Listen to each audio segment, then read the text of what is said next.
día, Tania dejó de responder a los mensajes en los chats. Al principio no le di importancia. Pensé que estaría ocupada con sus cosas.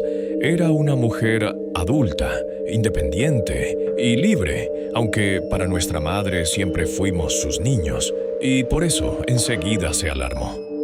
«Estoy segura de que algo pasa», decía ella con el corazón encogido. «Ya ha pasado un día entero sin noticias. Vete a verla. Comprueba que todo esté bien. Seguro que está con sus amigas o tal vez con algún chico», intentaba tranquilizarla yo. La verdad es que Tania solía desaparecer sin previo aviso. Era típico de ella dejar que el móvil se quedara sin batería y olvidarse de todo. Cada vez mi madre se ponía histérica y yo como un tonto tenía que ir de un lado a otro a comprobar que mi hermana mayor estaba bien. Así que esta vez primero escribí a sus amigas para preguntar, pero ninguna la había visto en los últimos días. Solo una me dijo: «Creo que anteayer tenía una cita con un chico, no sé quién era». Tania siempre ocultaba a sus pretendientes. Ahí ya me empecé a preocupar de verdad. Resultaba que mi hermana, después del trabajo el viernes, se fue con un desconocido y desde entonces nadie la había visto. Corrí a coger el autobús y, media hora después, estaba golpeando con los puños la puerta de su piso. Nadie abría, no se oía nada dentro. Volví a casa con un mal presentimiento y apenas pude reunir fuerzas para decirle a mamá que no había señales de Tania. Fuimos inmediatamente a comisaría a poner una denuncia por desaparición. Mi madre, con las manos temblorosas, echaba gotas de valeriana en un vaso de agua mientras yo rellenaba los papeles. «Tranquila, todavía no ha pasado tanto tiempo. Muchas personas aparecen por sí solas», intentaba calmarla el policía. «Lo siento en mi corazón. Sé que algo malo ha pasado», sollozaba mi madre. Y como resultó, tenía razón. Recuerdo aquella maldita llamada unos días después. Recuerdo cómo mamá, pálida, lanzó el móvil contra la pared. Se dejó caer al suelo y empezó a gritar.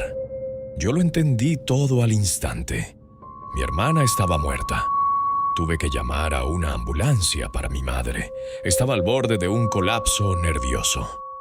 Yo intentaba mantenerme firme, aunque por dentro hervía de rabia y tristeza. Los recuerdos de la infancia se mezclaban en mi cabeza. Cómo jugábamos juntos, cómo nos peleábamos y reconciliábamos, cómo aprendimos a montar en bici, cómo robábamos dulces del armario, cómo reíamos hasta que nos dolía la barriga. Quizá todavía no asumía que Tania ya no estaba. Cuando a mamá le administraron un tranquilizante, la dejé con una vecina y me fui al reconocimiento. Entrar en el depósito fue como caminar sobre nubes. Las piernas apenas me respondían. Cuando me acercaron a la mesa, me aferré a la esperanza de que, al levantar la sábana, vería a una desconocida. Pero no hubo milagro. Bastó con que el forense descubriera un poco su rostro. Reconocí de inmediato los pendientes que mamá le había regalado por su cumpleaños. Ella estaba ahí, inmóvil, gris, con el cabello enredado. «Es ella», dije con la voz rota, conteniendo el llanto. «¿Y cómo murió?», pregunté en un hilo de voz. «El juez de instrucción le explicará los detalles», respondió el médico. No entendí por qué en el depósito no me dijeron la causa.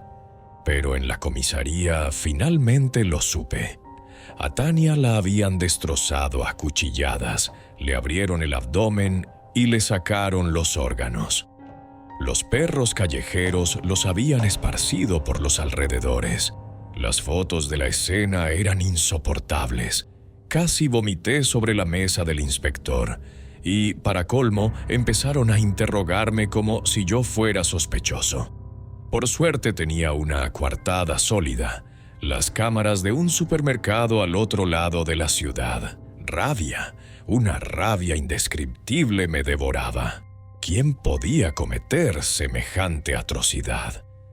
Los agentes me prometieron que investigarían y me mandaron a casa.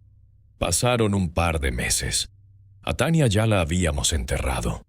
Yo intentaba sostener a mamá, que no lograba superar la pérdida de su hija. De la policía, nada. Ni una pista, ni pruebas, ni testigos, ni sospechosos. ¿Cómo podía ser? ¿Acaso el asesino de mi hermana quedaría impune? Miré los ojos enrojecidos de mi madre y sentí que no podía permitirlo. Pero no, yo no iba a dejarlo así. Si los investigadores no podían hacer nada, me tocaría a mí encargarme de la investigación. Encontraría al responsable y lo llevaría a la policía, vivo o muerto. En mi cabeza no dejaba de rondar una sospecha. Había un imbécil con el que Tania había salido. Estuvieron juntos 3 meses y luego él la estuvo molestando medio año. Era celoso, buscaba peleas. Yo mismo tuve un par de enfrentamientos con él cuando intenté defender a mi hermana, pero no soy precisamente fuerte. Yakin, así se llamaba, no me temía. Si la amiga de Tania dijo que ella había ido a una cita, él podía estar involucrado. Yo sabía dónde vivía. Ya había estado allí alguna vez. Era hora de visitar a Akin. Frente al portal había un Seat plateado, señal de que estaba en casa. Me acerqué en silencio al coche y miré dentro. Nada especial. Un par de botellas de agua vacías y un ambientador barato colgando. Él abrió casi de inmediato. ¿Qué quieres?, me soltó. Yo tenía tanta rabia acumulada que lo primero que hice fue golpearle en la cara. El tipo se tambaleó sorprendido. Luego se me lanzó encima. Acabamos forcejeando en la escalera. ¿Por qué mataste a Tania? ¿Por qué?, le gritaba. ¿Estás loco? Yo no maté a nadie, se defendía Hakim. Resbalé y casi caí por las escaleras, pero él me sujetó a tiempo. ¿Qué demonios te pasa?, me gritó enfadado. Me calmé un poco, me limpié la sangre del labio y logramos hablar. Me contó que tras el asesinato, los investigadores fueron a buscarlo, pero no lo encontraron porque él no estaba en la ciudad. Había viajado a ver a su padre en su país de origen. Era imposible que hubiera matado a Tania, estando a miles de kilómetros. Eso me dejó desconcertado. Si Akin no era el asesino, ¿a quién pudo molestar tanto mi hermana? 4 días después fui al lugar de su muerte. ¿Qué esperaba encontrar después de 2 meses? Caminé en círculos, observando cada detalle, buscando algo que la policía hubiera pasado por alto. Pero nada, solo arbustos pisoteados. Cuando empezó a oscurecer, me rendí y decidí volver a casa. Atravesaba patios para acortar camino, pensando qué debía hacer ahora. La pérdida de mi hermana me había vuelto un obsesionado. No podía calmarme ni una hora. Había pasado tiempo, pero nada me distraía. La comida me sabía a ceniza. El sueño era inquieto. Día tras día, la misma idea en mi cabeza. Tengo que encontrarlo. Y de pronto vi a un tipo extraño. Estaba asomado tras la esquina de un edificio. Me detuve. No hay que sospechar de cualquiera, pero este sí era raro.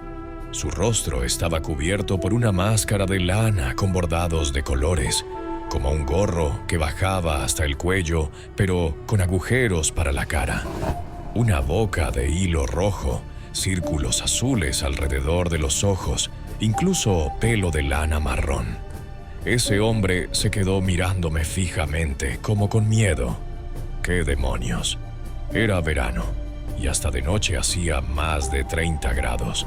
¿Quién lleva una máscara de lana con este calor? Aunque, bueno, locos hay en todas las ciudades. El tipo con la máscara no parecía peligroso, más bien tímido, como tantos chalados urbanos. De esos que pueden asustar a alguien con su aspecto, pero en el fondo tienen miedo hasta de los niños. movía los ojos de un lado a otro, evaluando si yo le iba a soltar un puñetazo o no. Pero yo no soy un matón para descargar mi rabia con un pobre friki. No era asunto mío. Así que seguí caminando. En fin, ni se me pasó por la cabeza pensar en un maníaco enmascarado. Eso solo pasa en el cine. Jason de Viernes 13, Michael Myers de Halloween, Ghostface de Scream. ¿Quién más? En esas pelis cada asesino lleva su propia máscara, pero si piensas en los criminales reales, difícilmente encuentras a alguno que se disfrace así. Chikatilo, Pichushkin, Bundy, Gacy. Bueno, vale, el último sí tenía un traje de payaso, Pogo, pero lo usaba solo para trabajar, no para salir a cazar víctimas. Los asesinos en serie saben que es una estupidez llevar un disfraz llamativo. Solo atrae miradas y asusta a la gente, y ellos no quieren ni lo uno ni lo otro. Ese tipo con la máscara de lana se me quedó grabado en la memoria. Tela amarilla, labios rojos, ojos azules, cabello castaño. ¿Qué clase de idiota era ese? Una vez escuché una historia sobre un hombre en Estados Unidos. Lo llamaban el payaso constructor, porque caminaba por la ciudad con maquillaje de payaso y un casco de obra. Un completo inofensivo bufón. Pero admitan que da escalofríos encontrarse en la calle con alguien así, callado, vestido como un espantapájaros. Tras pensarlo un poco, regresé a mis pensamientos de siempre sobre la tragedia familiar. La búsqueda continuaba. Entraba en distintos bares y cafeterías mostrando la foto de mi hermana, preguntando a la gente si la recordaban.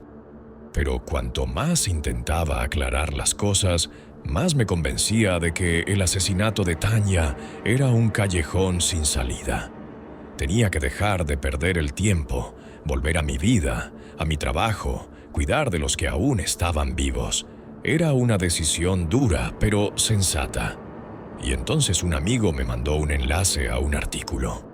Un pequeño medio local publicó noticias impactantes sobre una serie de asesinatos brutales. En los últimos 3 meses había 7 víctimas. La policía y el ayuntamiento confirmaron los hechos. En la ciudad actuaba un asesino en serie. Los textos advertían a la gente que tuviera cuidado, que no deambulara de noche por callejones y que intentara permanecer en lugares concurridos. En algunas publicaciones aparecían retratos de las víctimas, y entre ellas reconocí a Tanya. Así que la policía sí había descubierto algo, pero al precio de varias vidas. Me puse a estudiar el material con detalle. No había absolutamente nada en común entre las víctimas, hombres y mujeres, distintas edades, diferente estatus social. Un borracho del barrio y la directora de una cadena de salones de uñas, 2 mundos opuestos. Lo único que los unía era el cuchillo en manos de ese carnicero. Eso significaba que le daba igual a quién cortar. Atacaba a cualquiera que se cruzara en su camino. Mi hermana simplemente estuvo en el lugar equivocado en el momento equivocado. Todas las víctimas habían sido destrozadas, vientres abiertos, vísceras fuera. Las fotos del artículo estaban censuradas, pero recordé aquella imagen repugnante de la escena del asesinato de mi hermana. Era espantoso. Al borracho lo encontraron en un sótano, a la directora en un portal, a una anciana en las escaleras de su edificio, a un adolescente en un parque, a Tanya entre unos arbustos junto a un bloque de pisos. Siempre lugares diferentes, pero desiertos. El autor anónimo del canal compartía detalles aterradores. A uno le abrieron el cuerpo desde la garganta hasta la ingle, le sacaron el corazón y los pulmones, desparramaron las tripas como basura. A otra mujer le arrancaron los ojos y los dejaron colgando de los nervios ópticos. Las entrañas, por supuesto, también afuera. A un chico joven literalmente lo cortaron en pedazos. El asesino parecía estar buscando algo dentro de los cuerpos, revolviéndolos como si fueran sacos de ropa. Y lo peor, silencio absoluto, ni un solo testigo. Solo una vez alguien dijo haber escuchado un grito corto, y después nada, solo un cadáver. ¿Qué clase de bestia se había instalado en la ciudad? Uno así no podía andar libre mucho tiempo. Tarde o temprano cometería un error. La época dorada de los asesinos seriales había terminado. Antes era fácil pasar desapercibidos en un mundo sin cámaras en cada esquina. Yo sabía que lo atraparían. La pregunta era, ¿cuántas vidas más se llevaría ese maldito antes de eso? Incluso una sola era demasiado. Nunca me había sentido tan implicado. Supongo que me consumía la culpa. Quería salvar al menos a alguien, ya que no pude proteger a mi hermana. Por las noches caminaba por distintos barrios, con ganas de llevar un arma encima, pero temía que la policía me parara, encontrara un cuchillo y me llevara detenido. Parece que temía más a los polis que al asesino. O quizás simplemente no creía que de verdad me toparía con él. Así pasaba mis días leyendo los comentarios en el canal local. Por las noches salía, observaba a personas sospechosas y ni me acordaba de aquel tipo de la máscara de lana. Hasta que un día me topé con una historia, casi una leyenda urbana reciente sobre la máscara de lana. En los comentarios del canal empezaron a circular mensajes sobre un hombre extraño. Lo habían visto más de una vez cerca de los lugares de los asesinatos, tanto pasados como recientes. Ese tipo aparecía y desaparecía como un fantasma. Su rostro apenas se alcanzaba a ver. Un segundo estaba ahí y al siguiente ya no. ¿Quién demonios era? ¿El asesino o simplemente un loco que merodeaba por las escenas del crimen porque aquello alimentaba su mente enferma? Yo podría haberlo atrapado y preguntarle en persona si hubiera dado importancia a aquel encuentro. Una máscara de lana, un maldito tarado. Seguro había visto demasiadas películas y se creía villano. Imprimí un mapa y marqué los lugares manchados de sangre. Eran completamente aleatorios, dispersos por toda la ciudad. Me tocó ir de barrio en barrio, con la esperanza de volver a encontrar a ese payaso. Todo fue en vano, maldita sea. El canal local también se quedó en silencio un tiempo. 2 semanas sin ninguna noticia, y de repente apareció una de último momento. Acababan de hallar otra víctima en el Parque Central. La asesinada era una joven. Los detalles filtrados me hicieron estremecer. El maníaco, como siempre, la había destripado y colgado sus entrañas en los árboles, como si fueran guirnaldas. ¿Lo habían atrapado? Otra vez no. ¿Era de verdad un fantasma? ¿Un verdugo sobrenatural? No lo creo. En el canal publicaron la foto de la víctima. Una chica bonita, de piel pálida y cabello oscuro, ondulado. Costaba creer que existiera un monstruo capaz de alzar la mano contra alguien tan inocente. Llegué al parque lo más rápido que pude. Para entonces ya se habían llevado el cuerpo, pero los peritos aún trabajaban en la escena. Todo era agitación. La cinta policial ondeaba, las cámaras lanzaban destellos y una chica lloraba desconsolada. Uno de los policías me vio y me mandó al carajo de inmediato. No discutí, sabía que volvería. Ese lugar sería mío hasta atrapar a esa bestia. Él regresaría tarde o temprano. Mientras volvía al coche, lancé una última mirada a la joven que lloraba. Su rostro me resultó inquietantemente familiar. ¿Acaso no era ella la de la foto publicada en el canal como si fuera la víctima? Primero pensé que había un error, pero después caí en la cuenta. Tal vez era la hermana gemela de la asesinada. El corazón se me encogió. Yo era el único allí que podía comprender a la perfección lo que sentía. Mi suposición resultó cierta. Aquella chica era la hermana de la muerta. Nos conocimos días después, en el funeral. Yo había ido al cementerio solo para eso. La chica se llamaba Vera. Un nombre poco común hoy en día. Me contó lo trágico que había sido todo. Su madre se llamaba Amor. Las había tenido a ella y a su hermana, y las llamó Vera y Esperanza, confiando en los símbolos felices. Pero su madre murió joven por una enfermedad del corazón, y ahora su hermana también. Ya no le quedaban ni amor ni esperanza. No sabía en qué creer. Yo le conté que llevaba meses buscando al asesino, incluso que tal vez ya lo había visto, y que volvería a aparecer, que se mostraría en el parque. Si la policía no lo atrapaba, lo haría yo. Desde entonces, Vera y yo estuvimos en contacto siempre. Nos veíamos casi todos los días. Creo que hasta nos encariñamos. Yo me preocupaba por ella, así que la acompañaba al salir del trabajo y la dejaba en su casa.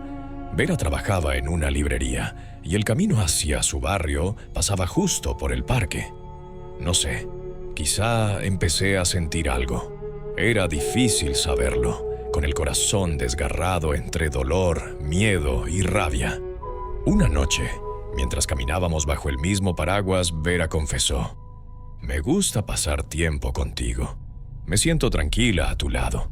Y luego añadió con tristeza: «Qué pena que cuando acabe todo este infierno ya no nos veamos más». «¿Por qué no?», le pregunté. Vera se encogió de hombros.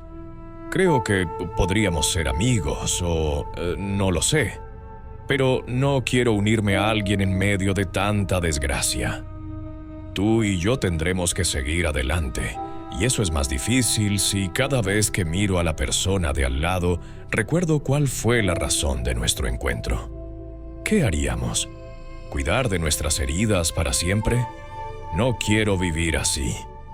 «Vera, yo…», empecé a decir. «Espera», me interrumpí de golpe. La miré y de pronto vi a alguien entre los álamos oscuros. «¿Qué?», se sorprendió ella. En un segundo le puse el paraguas en las manos y salté la reja baja. Era él, el hombre de la máscara de lana. Nos estaba observando. Corrí hacia los árboles, pero ya no estaba allí. Rápido de mierda. Así iba a escapar, pero mi instinto me guiaba. Era como si supiera a dónde se dirigía. En la oscuridad alcancé a ver una camisa de cuadros sucia. Con velocidad de rayo me impulsé del suelo y le caí encima con la rodilla. Gritó de dolor. Se giró rápido y me cortó el muslo con un cuchillo. Ni siquiera sentí el dolor. Le pateé la mano y le arrebaté el arma. Ni recuerdo cómo pasó. Fue como si mi cuerpo actuara solo.